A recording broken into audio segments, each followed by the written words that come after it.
Assalamualaikum warahmatullahi wabarakatuh. Perkenalkan, nama saya Milva Rozwalinda dengan NIM 20017100, berasal dari Prodi Sastra Indonesia. Saya melakukan wawancara untuk memenuhi tugas pengantar psikologi. Baiklah, saya akan mengangkat tema yang berjudul Sistem Pembelajaran Selama Masa Pandemi. Oke, perkenalkan, nama saya Bambang Kristanto Aryadi, saya dari Fakultas Ekonomi Universitas Negeri Yogyakarta.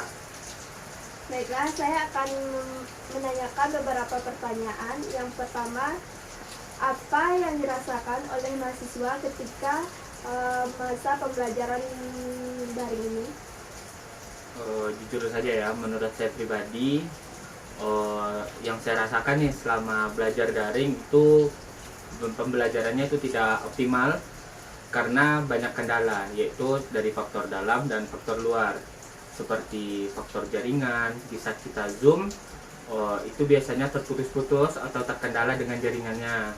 Lalu faktor dari segi cara dosen itu bertanya atau mengemukakan pendapat atau menjelaskannya seperti itu. Terkadang apa yang beliau jelaskan itu tidak bisa kita dengarkan, dan apabila kita ingin bertanya itu akan diberikan sesi pertanyaan. Terkadang kita lupakan yang ditanya, atau terkadang saat kita hendak bertanya waktu sudah habis seperti itu. Pertanyaan selanjutnya, yang kedua, apakah ketika dosen memberikan materi kepada mahasiswanya, mahasiswa dapat mengerti secara baik atau gimana? Kalau bertanya itu biasanya itu tergantung dosennya mengajar. Ada dosen yang mengajar yang hanya memberikan materi, terkadang itu kita tidak paham gitu. Tetapi ada sebagian dosen itu yang menjelaskan, walaupun tidak rinci, tetapi kita paham untuk mengerjakan apa langkah yang selanjutnya kita ambil gitu. Baiklah, pertanyaan yang ketiga, ketika dosen itu memberikan tugas, apakah mahasiswa itu langsung mengerti atau tidak? Kalau mengerti atau tidak itu tergantung individu ya. Tapi menurut saya pribadi, itu jarang sekali ada siswa yang langsung paham akan apa materi yang diajarkan oleh dosennya gitu, atau oleh asisten dosennya seperti itu. Karena ya itu tadi tergantung bagaimana cara kita menangkap materi tersebut, bagaimana cara kita menangkap pembelajaran apa yang disampaikan oleh orang tersebut gitu. Dan itu tak lepas pula dari bagaimana cara dosen atau asisten dosen atau orang yang menggantikan tersebut mengajarkan kepada kita.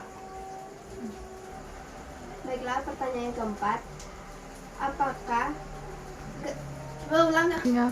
Baiklah, pertanyaan keempat, ketika dosen selesai menerangkan, selanjutnya dosen tersebut memberikan pertanyaan kepada mahasiswanya. Apakah mahasiswa itu dapat menjawab pertanyaan yang diberikan oleh dosen tersebut? Nah, di sini letak uniknya. Biasanya mahasiswa itu akan melakukan berbagai cara agar bisa menghindari pertanyaan dosen seperti itu. Misalnya saja, mereka akan berpura-pura kehilangan jaringan, atau jaringan wifi-nya dimatikan gitu. Atau ada sama sekali yang mereka emang dari mulai awal sampai hingga memberikan pertanyaan dosen tersebut itu memang jaringannya terputus-putus gitu. Atau ada yang di saat hendak bertanya atau hendak menjawab pertanyaan dari dosennya tersebut, beliau malah ada gangguan dari luar, seperti dipanggil oleh orang tua, seperti disuruh ini, disuruh itu, atau bahkan di saat hendak on cam ada yang memakai maskeran. Saya pernah menemukan seperti itu. Baiklah, pertanyaan selanjutnya nomor 5. Apa kelebihan dan kelemahan yang dirasakan oleh mahasiswa ketika pembelajaran daring?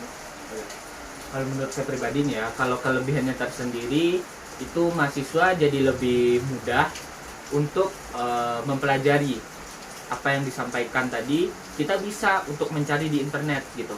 Jadi misalkan kita disuruh mencari nih, misalkan tentang moral, jadi kita tahu apa itu moral, prinsip-prinsip moral, tujuan moral seperti itu. Kelemahannya tersendiri itu nggak kenal. Dan untuk kelemahannya tersendiri yaitu biasanya ada di jaringannya pribadi sih, seperti jaringannya yang lagi rusak atau tidak stabil, seperti lagi kameranya yang tidak sesuai dengan apa yang diharapkan. Itulah beberapa pertanyaan yang ingin saya tanyakan kepada Bang Bambang. Ya. Terima kasih atas waktunya. Sekian wawancara dari saya. Jika ada kesalahan mohon maaf. Assalamualaikum warahmatullahi wabarakatuh.